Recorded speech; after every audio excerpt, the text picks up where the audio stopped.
On October 27th, you sat on the stage during the college's Addressing Racism and Cultural Bias address in the A&E Center as President Rochon laid out the college's diversity initiatives. You've also been vocal about your lack of confidence in President Rochon. If you have no confidence in his leadership, why did you sit on stage and present part of the initiatives that day? It's a really great question. I sat on that stage because I really assessed what confidence meant to me. And I want to represent all 6,600 plus students at Ithacan College. And I stayed on that stage so that I could show, I work and have worked with and have tried to represent POC at IC as best I could. So I feel as though that group is confident in my leadership. And what I wanted to do was I wanted to show all of the other students that were there that they should be confident in me as well, and that I should stand up there as the student and present. So, you know, on the Friday before was the first time that a student body president had been called to the table to be a part of a major decision at the college, is to come up with that plan. So in being called to the table, I couldn't turn it down. There was no way.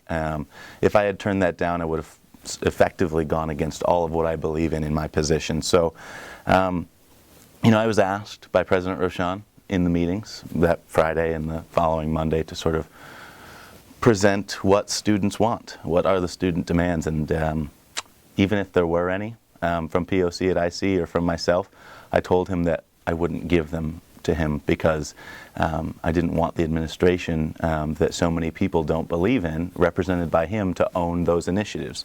And I expressed to him that if students don't have confidence in him to implement any of the plan ideas that they have, then I don't think they should give them to him. So do you have confidence in the plan that was announced that day? Not particularly. I think that it honestly showed a lack of total understanding of all the things that do already happen on campus. So while I have confidence in some pieces of it, I think that it's a great idea to get the chairs of departments to lead training sessions, and I think that it's really great to change all of the different job descriptions and accountability structures within that. So I think that those are good pieces. But when it came to the student pieces, I mean, the Alana Safe Space, yeah, we've been asking for that forever. The more leadership training in athletics, to be completely honest with you, that came with almost no understanding of what already happens for Athletics Leadership Academy. So that was questions I brought up in those meetings was, you know, how can we say we need more student leader training, specifically OSEMA level student leader training, if we don't know what already exists? I was like, SGA, we have a commitment to have DPEs, diversity peer educators, come in, I think it's once a year, and do a session with us. Even that's not enough, but like, student organizations, student leaders, athletics, they're already doing all of these things. So like my confidence was waning by the moment in those meetings and in that presentation on the Tuesday. But couldn't you have offered the administration that perspective of what was already going on the student side? Couldn't you have made that presentation better?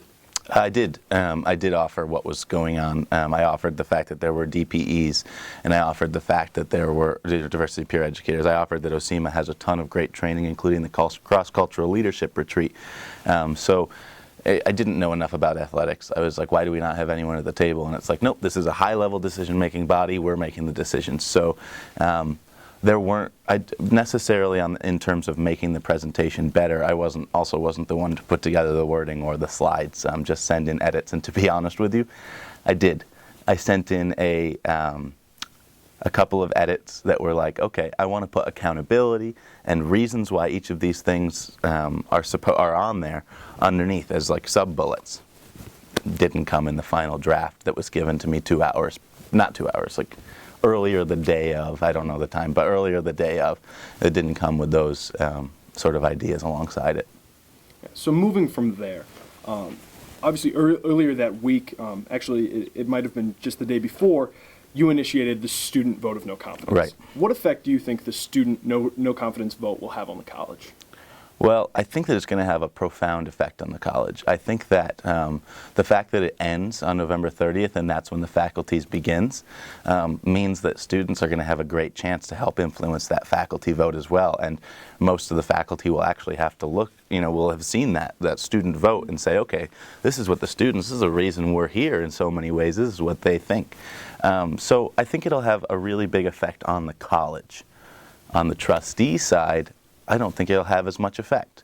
I just can't anticipate, based off of research I've done and things I've read, that the trustees will act, immediately upon it. President Rochon, in one of his interviews to MSNBC, told them that he's not sure what the threshold will be for him to leave or for the trustees to decide he'll leave. I think he's probably, based off of what I heard, he would make the decision to resign versus letting the trustees make it, based off the way he's phrased things. But so the threshold piece fascinates me because he should be really understanding that threshold. That's probably part of his job. But the other piece of the threshold, as I said, 1,500 students turned their backs in the A&E Center, and then another 1,000 plus were out laying on, disrupting the entire college. So that's a threshold in itself. So I think that the vote, I can't really speculate personally on what I think the vote threshold should be for him to take it absolutely seriously, but Professor Don Lifton, who's been really active and open about a lot of this, has mentioned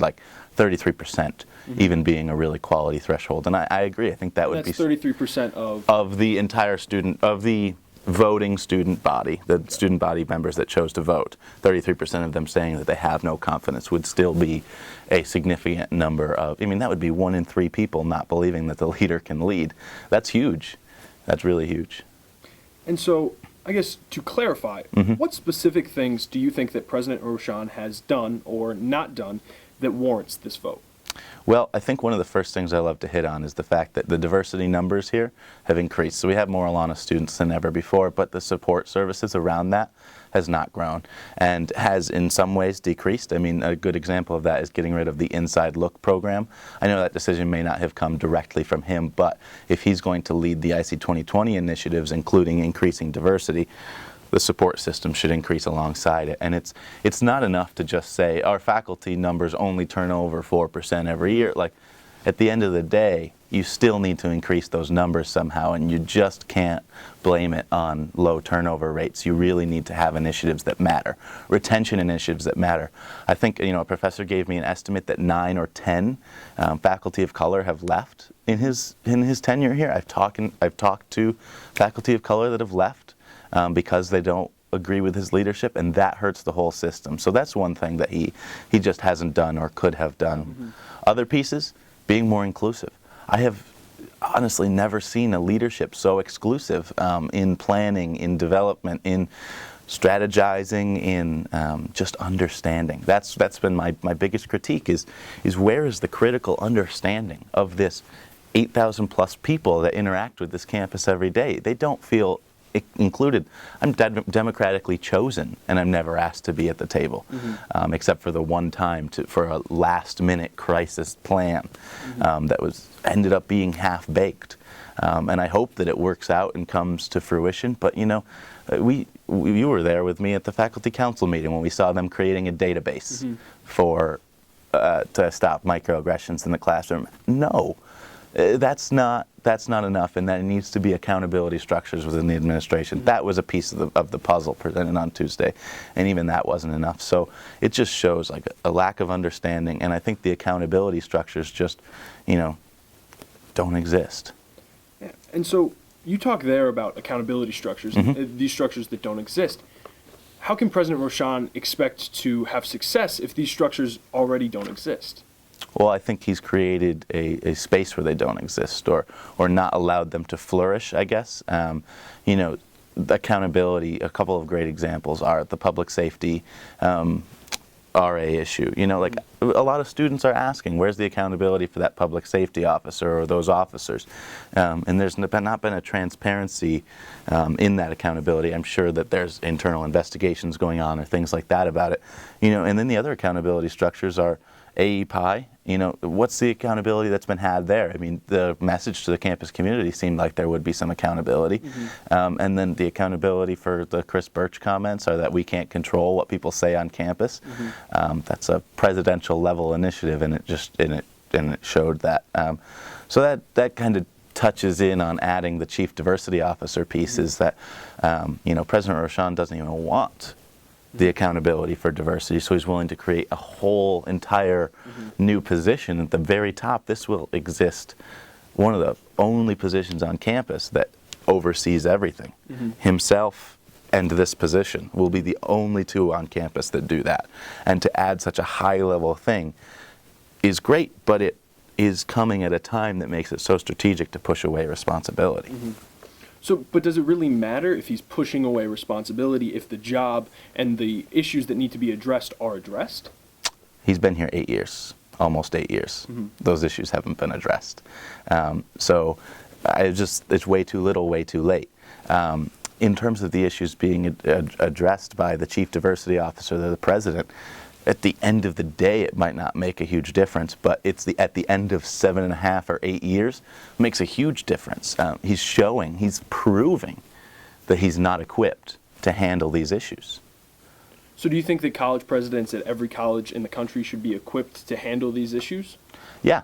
Leading in a diverse world is so important, or understanding what it means, to have a diverse community and respect everyone's dignity from the top is huge and absolutely key. Every college president across the entire nation should have diversity and inclusion in their portfolio. You can't create a space or be the public face of a space without making sure that it's inclusive and safe for the people that are there. If you're not doing that, you're failing. President Rochon has stated very clearly, as you stated earlier, that he isn't going to resign, Right. At least at this point. Do you still believe that initiating the student no confidence vote was the correct decision? Yeah. Assessing confidence is huge, because then we'll have a record to say this is the state of the college student body right now. We'll be able to say this percentage of voting students, based, hopefully the breakdown will look at race, gender, and school. I'm not a statistician, so we'll see what comes out of Qualtrics, but it looked like right now, it looks like all of those pieces will be available. And to be able to really cite that data and say, this is where you're failing as a leader for the students. And that in that vote, it shows what the college president is supposed to do. We've gotten out to the media and really explained as much as we can.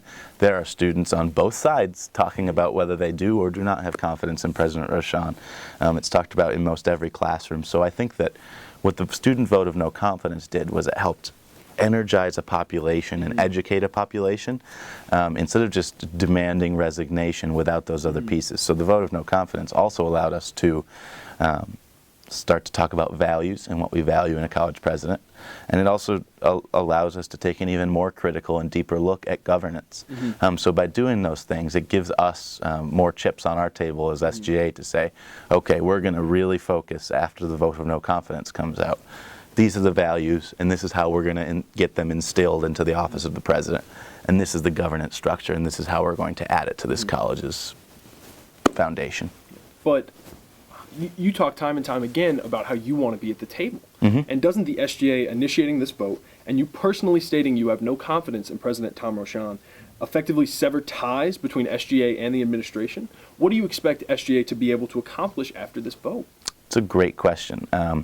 And so I actually think that, one of the things that President Rochon, even though I brought up the vote of no confidence in our meeting,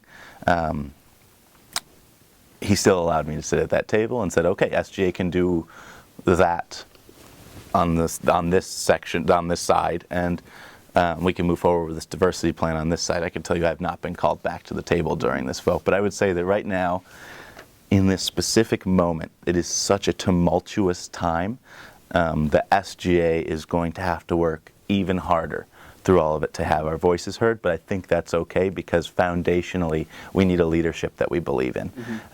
So, for example, Student Bill of Rights, shared governance, any Alana initiatives, bills that we come up with, course evaluation bills that we're working on, things around getting students on more committees at the college, all of those pieces, we're going to have to work a little bit harder on each of them. We're going to have to find new and different and exciting ways to implement them into policy or to get them moving forward. And I hope that in some ways the other pieces, the values and governance, will actually give them even more power no matter what the results are of the vote of no confidence.